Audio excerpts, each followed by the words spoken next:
कि चाइना ने तरक्की कैसे की। 100 बिजनेसमैन की मुशावरती कमेटी ऐसे 100 जगह पे इकट्ठे हो गए तो लड़ाई शुरू हो जाएगी। अगर हम आज पाकिस्तान आर्मी 70 नंबर से 5वें नंबर आते, वो एक चलता फिरती वो एक यूनिवर्सिटी होती है, माने भी आपको दे 50 रुपए भी ना, इनको सिर्फ एक वजारत का दर्जा दे, उनको लगाम डाली जाए। नुकसान क्राफर्ड उसका था और क्या करना था तो इनने एक को भी प्रमोद दी मेरे में, इनसे जो भी बात करूँ ना कहते हमें पता है।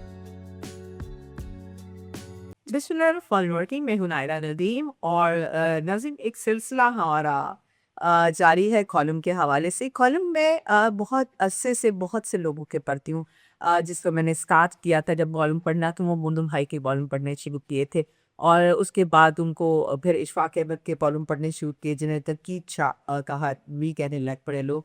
तो लेकिन कुछ कॉलम मेरी नज़र से जब गुजरते हैं तो वो दिल पर आपके असर रखते हैं और दिल चाहता है कि इन पे इम्प्लीमेंट हो, मगर अपने मुल्क की हालात और मुल्की जज्बात और लोगों के हालात देख के लगता नहीं है कि इसके अमल को, लेकिन अगर उनके अमल किया जाए तो शायद हम तरक्की की राह पर गामसर हो जाएं और पाकिस्तान तरक्की पजीर मुल्कों की लिस्ट से निकल कर तरक्की याफ्ता मुल्कों की लिस्ट के अंदर शामिल हो जाए।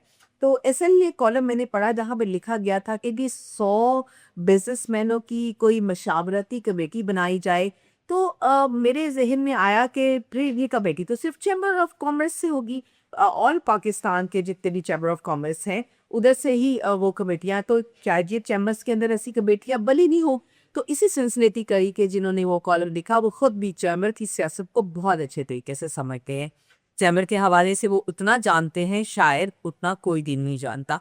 तो मेरे साथ मौजूद हैं शेख इलियास मजीद साहब, उनसे हम पूछेंगे इस 100 बिजनेसमैन हूँ क्यों आपने थिंक टैंकर्स का नाम क्यों दे दिया, आपने उनको थिंक टैंकर्स की बिजनेस में क्या करेंगे मुल्क के लिए और ये किस तरह से एक्सेप्टेबल होगा और ये अमल करवाएगा कौन। अस्सलाम मुहीब साहब। वालेकुम सलाम। शेख साहब, कॉलम पढ़ा देने आपका 100 बिजनेसमैन की मुशावरती कमेटी ऐसे 100 जगह पे इकट्ठे हो गए तो लड़ाई शुरू हो जाएगी। कौन लड़ाई? कौन रहेगा इनकी, कौन रहेगा, बिजनेसमैन ने कभी लड़ाई की? कभी नहीं की। इनको इकट्ठा कौन करेगा। देखिए, मैंने हमेशा एक बात करता हूँ, मेरिट और मेरिट। मैंने दिया कि 100 बिजनेसमैन वो अब ले जो टॉप टैक्स पेयर है, जिन्होंने अपनी कसरत खड़ी की, कर्जा लगा के, वो एज ए बिजनेसमैन एक दिन में कामयाब नहीं होता। तो हमें ये ऑफर जो है वो चैम्बर को की है, नहीं, गवर्नमेंट को। चैम्बर को की। भाई चैम्बर खुद सियासी खारे बने हुए हैं, सियासत है। जैसे एक के ऊपर एमपीए छाया हुआ है कर्से से, इसी तरह सियासत भी देख लें कि वहाँ भी जो सियासत छाई हुई है 20 सालों 25 सालों से, वही लोग आ रहे बार बार रिपीट हो रहे और क्या होता है बड़ा क्या। चैम्बर ने तो बड़ी तहमा कर रहे हैं। चैम्बर जब बाद में आते हैं आप बना ये ऑफर जो है आपने गवर्नमेंट को की है, एस्टेब्लिशमेंट को की है और समहाउ के डायरेक्टली जैसे आपकी तवक्कुआत बहुत हमेशा से फील्ड मार्शल के साथ ज्वाइंट होती हैं, आपकी आर्मी के साथ बहुत ज़्यादा तवक्कुआत होती है कि ये हमारे मुल्क को उस स्टेप पे लेके जाते हैं, आपके बड़े हाई वर्ड्स होते हैं उनके लिए। तो क्या ये भी डायरेक्टली आप उन्हीं से चाहते हैं कि वो लेकिन तो फौज का तादार वो एक अकनायत था। कहाँ पहले फौजी पति होता है, फिर लेफ्टिनेंट, फिर कैप्टन, फिर मेजर, फिर कर्नल, फिर ब्रिगेडियर, फिर जनरल, फिर आगे बोलता है। उसकी उम्र अकनायत गरीब होती है। और वो इस वक्त देखिए, अगर हम आज पाकिस्तान आर्मी 70 नंबर से 5वें नंबर आते, माशाल्लाह अल्लाह में फकर, ऊपर से हमारे फ्री पावर है, तो ये तो छोटी बात नहीं है। और ये दादा अभी तक अपने को मजबूर किए हुए हैं। क्यों? कि इन्होंने कभी मेरिट के खाते काम नहीं किया। Number one. दूसरा ये कि मैंने हमेशा मेरिट की बात करता हूँ कि 100 बिजनेसमैन की पुशाफ्ती कोर्स का मतलब यह है टॉप टैक्स के जो टॉप, वो पहली बात है सबसे अच्छा टैक्स दे रहे हैं वो बेहतर। दूसरा वो लोग आप वो बस कैलरी पे रखेंगे वो कभी नहीं है और वो कामयाबी सब तो बिजनेस चला रहे। वो एक दिन में बिजनेसमैन नहीं बना, उनको भी उसकी फैमिली वाइफ 50 का 100 साल लग जाता है, स्ट्रगल शामिल होती है। फिर अगनाइट क्या होता है, हजारों मुलाजिम होते हैं उनके, वो एक चलता फिरते वो एक यूनिवर्सिटी होती है। एक बिजनेसमैन मेरी बात याद रखिएगा जैमर, अच्छा उनको आप उनको मसा रहे, मैं मसे भी मसा देता हूँ, अब उनको 50 रुपये भी ना दे नहीं आएगा, माने भी आपको दे 50 रुपये भी ना नहीं आएगा, चूंकि 50 करोड़ बिना पैसे वो घुमा रहे हैं और कभी नहीं आएंगे। हाँ, इनको खिलाकिया से मोहब्बत से साथ लेके आए कि पाकिस्तान को आपकी ज़रूरत है, आप आए, एक एक प्लेटफॉर्म पे इकट्ठा प्लेटफॉर्म में इकट्ठा करें। इन 100 बिजनेसमैनों को ना इन्होंने आपसे सैलरी ले रही है, ना आपसे इन्होंने आपने ये ले रहे हैं, ये लेना है, ना अब इन्होंने आपसे गाड़ी मांगनी है, ना प्रोटोकॉल मांग ना प्रोटोकॉल मांगना।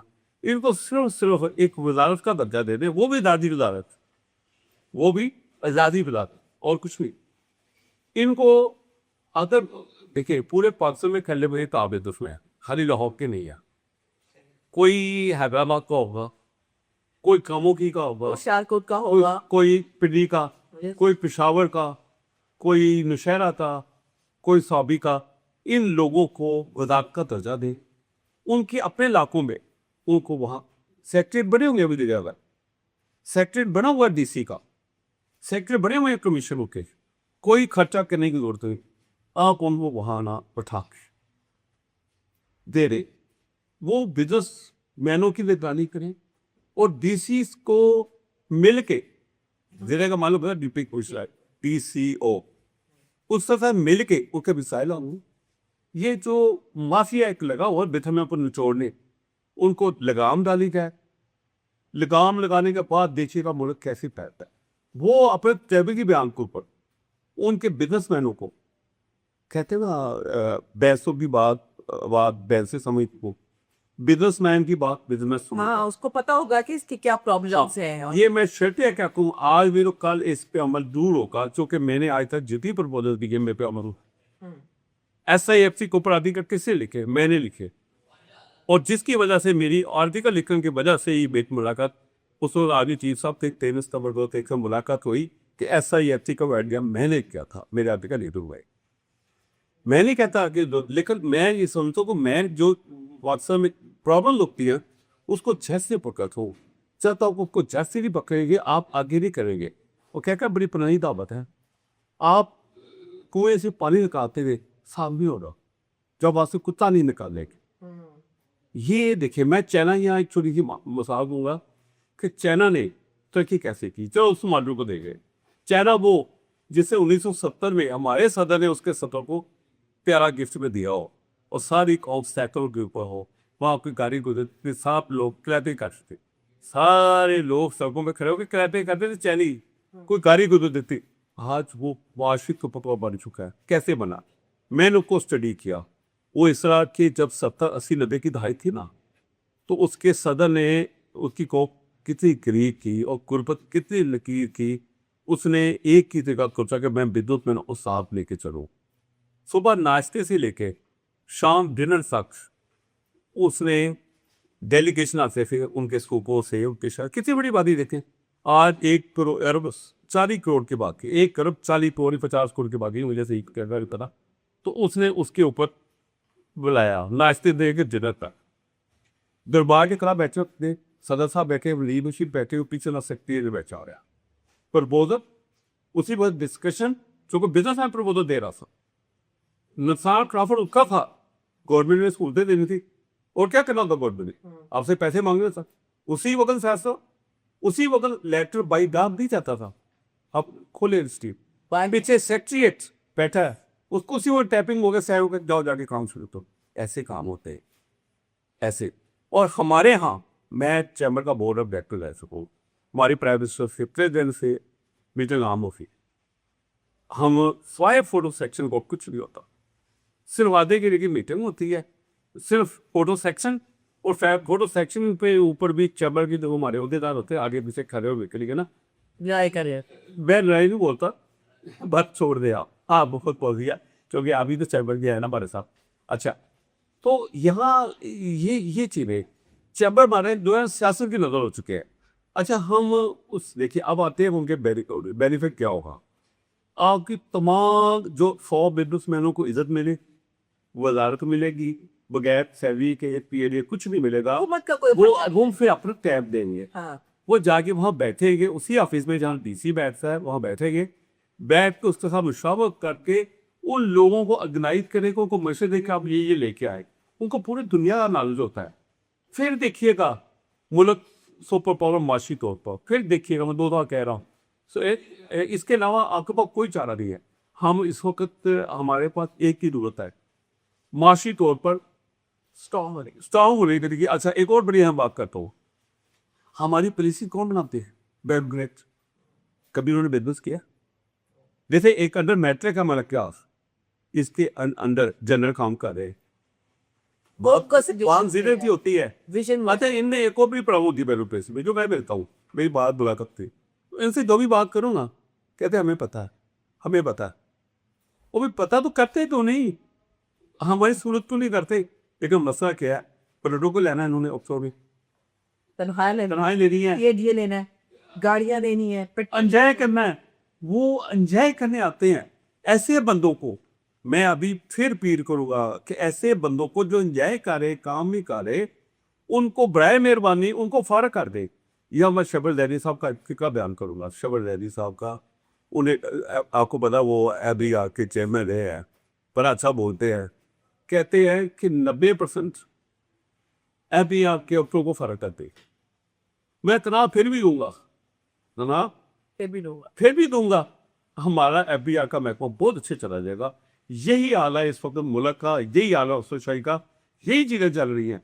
आप इनको जब तक ये बुनियादी तौर पर ठीक नहीं करेंगे, मुल्क नहीं चलेगा। इसमें मुझे बताया, अब जो आपका जॉब है, इसमें तकलीफ क्या है, मसा क्या? तकलीफ ये है शेख साहब कि हम में बिल नहीं है सही करने की। हम आप जैसे लोगों की सुनना नहीं चाहते। आप क्यों सुनाना चाहते हैं? मुझे ये नहीं, आप नहीं सुनना चाहते। आप देखे, लेकिन बात याद रखिएगा, मैं पूर्वी तो बोले वो होगा ठीक। ये इंशाल्लाह ताला ना, ये छड़ी इस तरफ आएगी, इंशाल्लाह आएगी। इसमें मुझे एक बात, तकलीफ क्या है? ओ भाई, आप बिजनेसमैनों को ले जो टॉप टैक्स पेयर है, ये चैम्बर को छोड़े, ये सियासी खारे बन चुके हैं, और यहाँ भी ठोस वगैरह चल रही है, जैसे एक MP MLA के इलेक्शन में होती है, और कुछ नहीं है। टॉप टैक्स पेयर जो मोबे वतन है, जिसने आपको टैक्स दिया है, जाहिर है मोबे वतन है, तो टॉप फॉर्म में आया ना, मेरिट, इनको करते, इसमें क्या? बिल्कुल सही कहा इन्होंने, शेख साहब ने। Thank you very much Sheikh साहब। वो कहते हैं ब्यूरोक्रेसी के बारे में, एक बंदे ने कहा, बल्कि शेख साहब के कॉलम में ही मैं पढ़ रही थी, कि 97% ब्यूरोक्रेट्स जो है वो करप्ट हैं, करप्शन करते हैं। 3% में से 1.5% पागल है या नीम पागल है। इन्हीं के कॉलम से मैंने ये लाइन ली है। सो आज जो नीम पागल और पागल हैं, उनको कुछ चाहिए कि वो आगे बढ़ के कदम बढ़ाए और बाकी जो करप्ट लोग हैं उनसे जान छुड़ाए। अच्छा, जब पागल को ना इब्रत का दृष्टान बनाते, तो जो बंदा उनकी बात नहीं मानता ना, उसको खुडेरा लगाए कि ऊपर तक उसकी सलाह जाएगी, उसको साइड में बता देंगे, इसीलिए तो वो पागल या नहीं ये नहीं होता, और वो देख रहा होता है जो उसके साथ हाल किया जा सकता है, वो पागल हो जाता है। अच्छा, पागल की डेफिनेशन मिला के है, पागल की डेफिनेशन वो है जो असलियत राय करे वो ना करे, उसको पागल कहते हैं। जी, जो सब कर रहे हैं वो आप नहीं कर रहे तो आप पागल हैं। मेरी इजाजत दीजिए, अगले किसी कॉलम के साथ फिर मुलाकात होगी। अल्लाह हाफ़िज़।